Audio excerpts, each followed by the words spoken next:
Hello po mga kababayan, si Dante Maravillas. Ready na mga kababayan yung mga House Prosecutors, House Panel of Prosecutors. Nagsagawa sila ng Mass for Truth, Justice and Accountability mga kababayan. Yan po, kombinasyon ng private at public prosecutors sa impeachment ni Sara Duterte. Yes. Ito pakinggan natin. And since we are not yet 10 o'clock, the one who will speak on behalf of the public and private prosecutors has more time than the usual. So don't hurry. You have time, Jinky. Ginawa ito sa Immaculate Conception Cathedral sa Cubao, Quezon City. Kanina mga kababayan.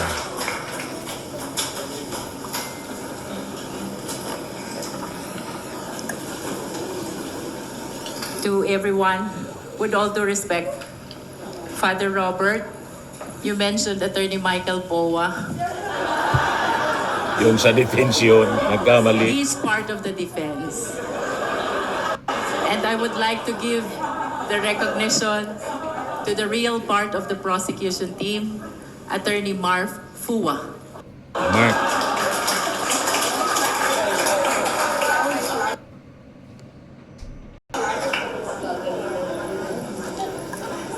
To all our priests, to our prayer warriors, to our brothers and sisters in this parish,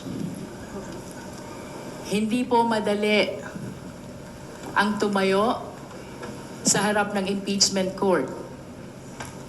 Hindi po madali na balikan lahat ng aming pag-aaral during our college days. Hindi po madali na maging sentro ng iba't ibang opinyon kaugnay ng impeachment process na ito. Nevertheless, we believe that there is honor to be at the forefront of this accountability mechanism. There is glory in defending the interest of the Filipino people. And there's fulfillment to be at the forefront in upholding what the Constitution mandates. We acknowledge our limitation. We acknowledge our imperfections. We acknowledge all our insufficiencies. But let me tell you, my dear brothers and sisters, all your prayers overpower them. All your support overpower them. Ultimately, everybody's love for the Philippine nation overpower kung ano man ang kulang sa mga prosecutors. Ayan po yung lead prosecutor, public prosecutor na si Jinky Loistro. Then ito yung press con, mga kababayan, after the mass. Panoorin natin yung mga tanong ng media. Kasama na po ang buong impeachment process because as I have repeatedly said, hindi po ito para sa amin, ito po ay para sa sambayanang Pilipino. Maraming salamat po. Benny, kagaya po niya sinabi ni Chairman Jinky, kami po sa private prosecutors ay nagpapasalamat sa misang ito, nagpapasalamat sa suporta ng taong bayan. At talaga naman, ngayon na malapit na ang impeachment, kailangan po tayong manalangin. Hindi lang, sabi nga ni Father, hindi lang para sa prosecution or para defense, panalangin din natin ang defense, pero panalangin po natin na lumabas po ang katotohanan. So maraming salamat po. At kami po sa private prosecutors, full support po kami sa public prosecutors. Kasi po, kagaya ni Chairman Jinky, nakaka-inspire po yung passion nila para sa bayan natin. We are very much ready, no? As a matter of fact, 19 Congress pa tayo naghahanda. And I can honestly tell the Filipino people, the House prosecutors and the private prosecutors are all ready as we start this impeachment trial this coming July 6. Ma'am, ano inaasahan natin sa Monday? Quickly lang, ano pong inaasahan natin mangyari on Monday? Well, possibly the opening statement at saka yung mga pending motions, no?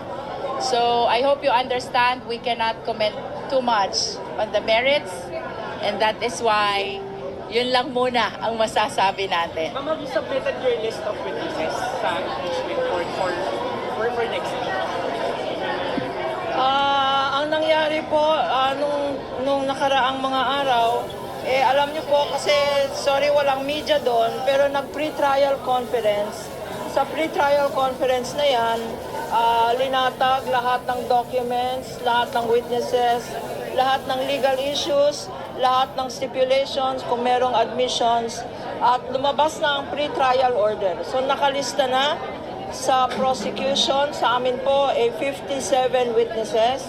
Sa defense, mga 20-something witnesses. Ma'am, ba't yung ipapresenta niyo po for next week na i-submit niyo na po ba sa impeachment court? Meron na kaming sinubmit kasi requirement ng pre-trial order na 3 days before the hearing, dapat ilista na namin ang mga witnesses para walang surprise. So, Ma'am, to be clear, ito po yung mga witnesses for threats kasi yun po yung nasa unang order of sa presentation. pre-trial order, yun po ang una, threats po. Yun lang ang masasabi. Yung comment niyo sa trial order na file natin. We filed our comment yesterday. Ma'am, I cannot disclose the gist of our comments now, but hintayin natin ang pre-trial court na mag-comment sa comment namin. No? ma'am, but you Kasi, have objections in the comment? no, we're very happy with the pre-trial order. Konti na lang mga technicalities lang. But, Pero may reiteration ng pagkuha ng BIR box po dun sa comment. yes. And pumayag naman, ang magandang nangyari sa pre-trial, pumayag rin ng defense na markahan yung mahiwagang BIR box. Pero kung ano ang disposition ng impeachment court, hintayin na lang natin sa trial. Ma'am, reiterate niyo Court, in-open court po yung sabi ng defense. Ang position ng prosecution dapat transparent, dapat sa impeachment court. Hindi pwedeng i-executive session ang mga ebidensya. But we will leave it to the discretion of the impeachment court. Ma'am, reiterate niyo rin po ba yung allowing private prosecutors to examine witnesses sa comment niyo? Allowed naman po yan. That is allowed in the Senate rules that the private prosecutors, kami po, under the control of and supervision of the public prosecutors, is allowed to present witnesses. Ma'am, but the defense is opposing that, di ba? We leave it to the trial court, no? Kasi impeachment trial court. Kasi malinaw na malinaw sa Senate rules na private prosecutors are allowed in the presentation of evidence. Trial of the century, magiging trial of the century. Po, Trial of the century. this is the trial of the century. Sana itong trial of the century hindi mag-last ng isang century. Ma'am, may presentation of witness po ba sa Monday or wala pa po? In opening arguments, pero ang first day of trial, ang first day sa kalendaryo ng impeachment court is 3 days next week, 6, 7, 8 ang presentation of prosecution witness. Pero nakalagay rin sa impeachment rules, Senate impeachment rules na there will be opening statement from the prosecution and an opening statement from the defense. Ma'am, so sa Monday, meron po or wala pong presentation? We are ready to present our evidence on Monday. Present 3 witnesses. One with ang rule dyan is 1 witness a day.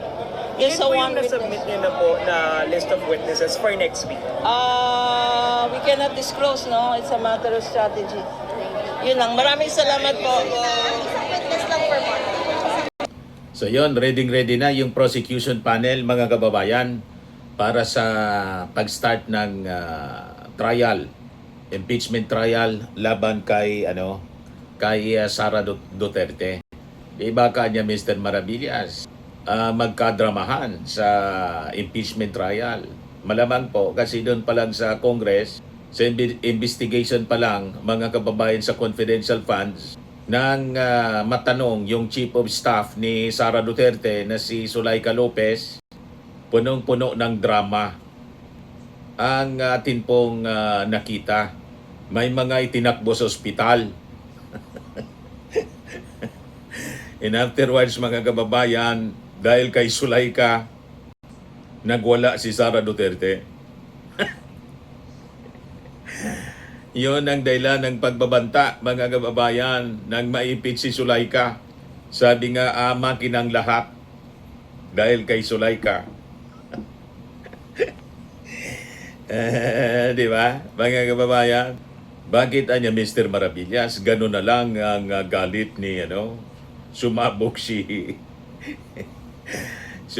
si Sara Duterte. Itanong ninyo sa mga taga Davao, alam ni Montulfo.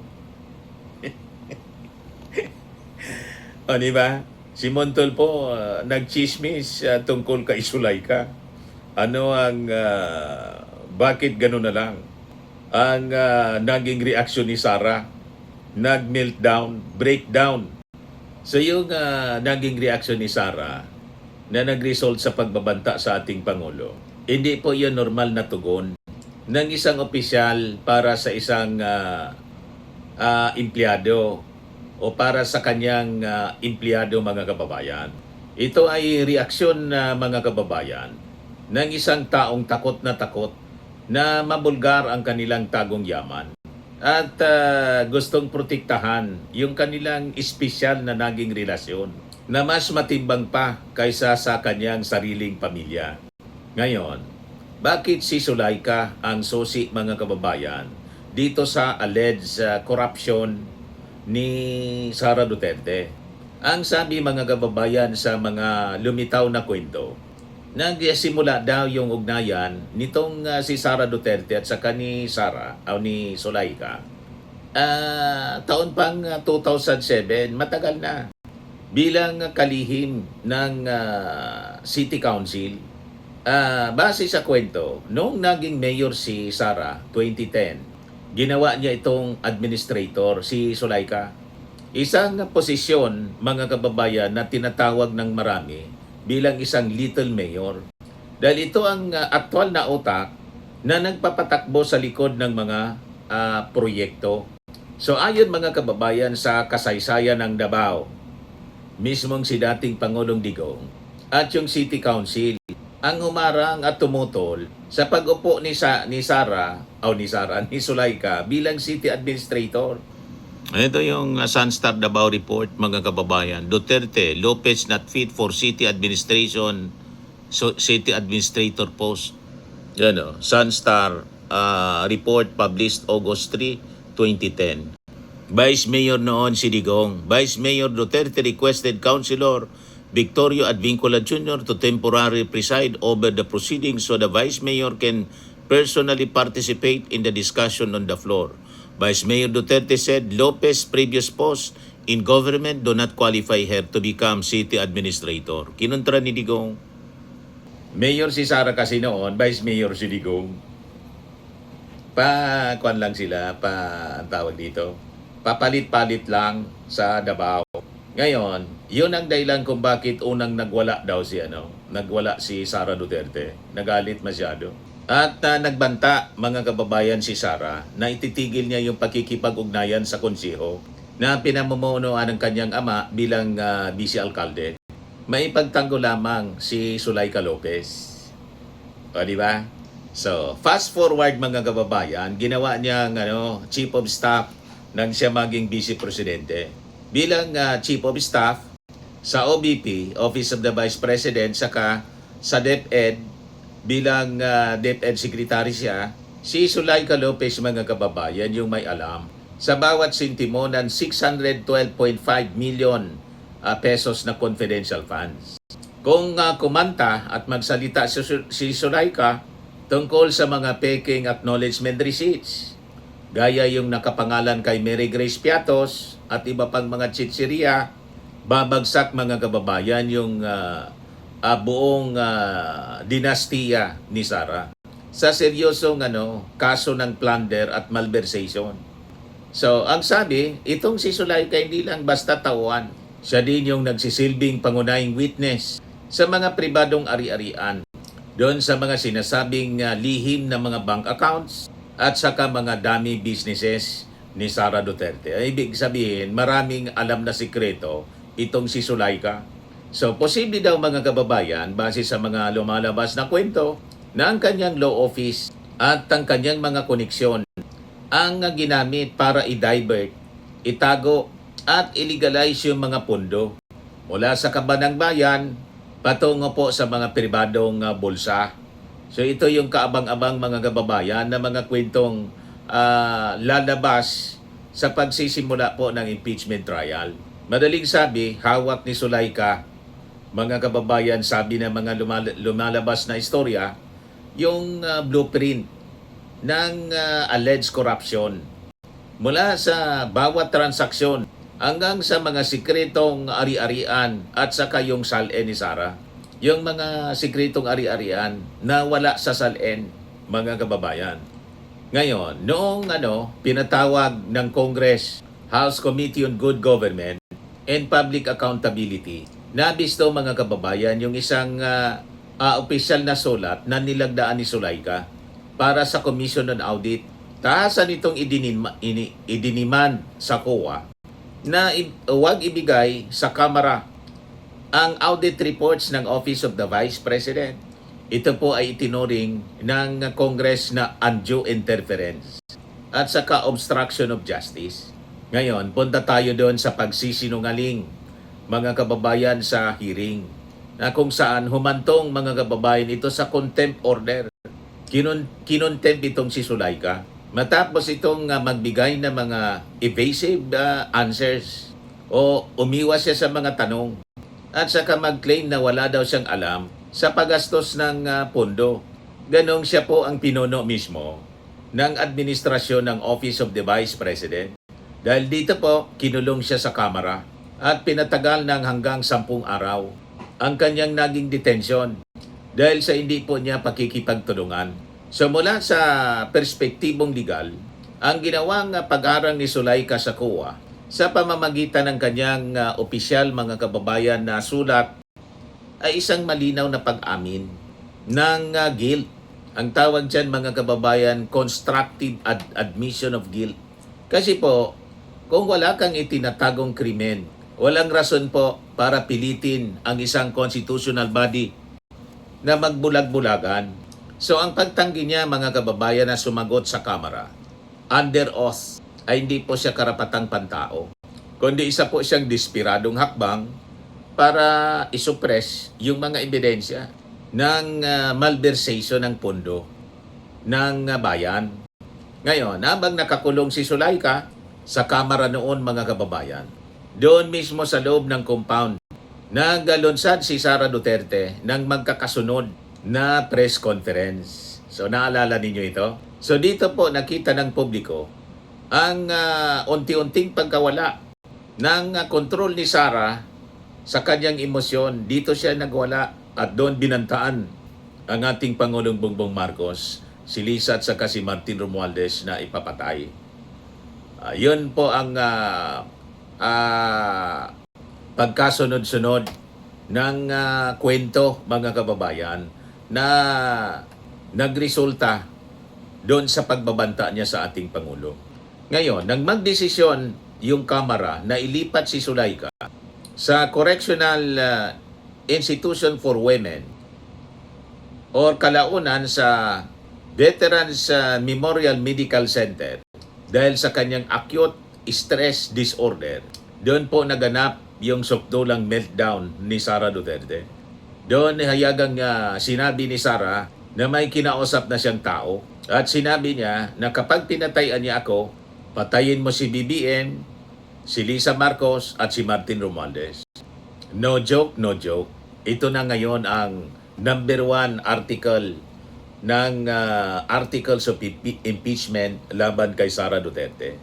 So, rinirefresh ko lang po kayo, mga kababayan, ng Chronicles of Events leading to the first article of impeachment, yung pagbabanta ni Sara sa ating Pangulong Bongbong Marcos. Nagsimula yon sa pagkakulong mga kababayan ni Zuleika Lopez. Doon nagwala ng todo si Sara Duterte. Kung saan nagka-stand off pa mga kababayan doon sa Kamara. Hindi umalis si Sara Duterte sa Batasang Pambansa. Doon siya natulog sa opisina ng kanyang kapatid na si Pulong at personal niyang hinarang yung mga pulis para hindi po mailipat si Zuleika Lopez. Ipinakita ni Sara na handa nitong isakripisyo ang kanyang natitirang kredibilidad bilang bilang ikalawang pinakang mataas na opisyal ng ating bansa para lang sa kanyang chief of staff. May ganon mga kababayan. May nangyari pang ang drama. Humingi muna siya ng camera doon sa mga reporters. At nang may camera na po, biglang humagulhol na siya, biglang humagulhol si Zuleika Lopez habang nakayakap sa may paanan ni Sara Duterte. Naalala ninyo yun? Nag-viral yun, mga kababayan. Ayan o. Naalala ninyo ito? Ayan o. Humingi muna siya ng camera. Kinausap niya yung pulis dyan. May camera na, may reporter na. Then, biglang nandyan pala si Bato. Si Zuleika, umagulhol, yumakap mga kababayan kay Sara Duterte. Ayan o.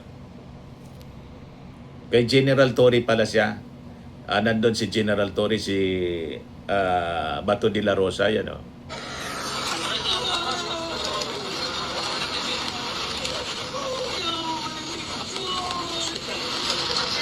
Kinausap muna niya si General Torre na pagbigyan yung reporter na makover, sabay hagulhol. May ganon. Nag-request siya mismo si Sara kay General Torre.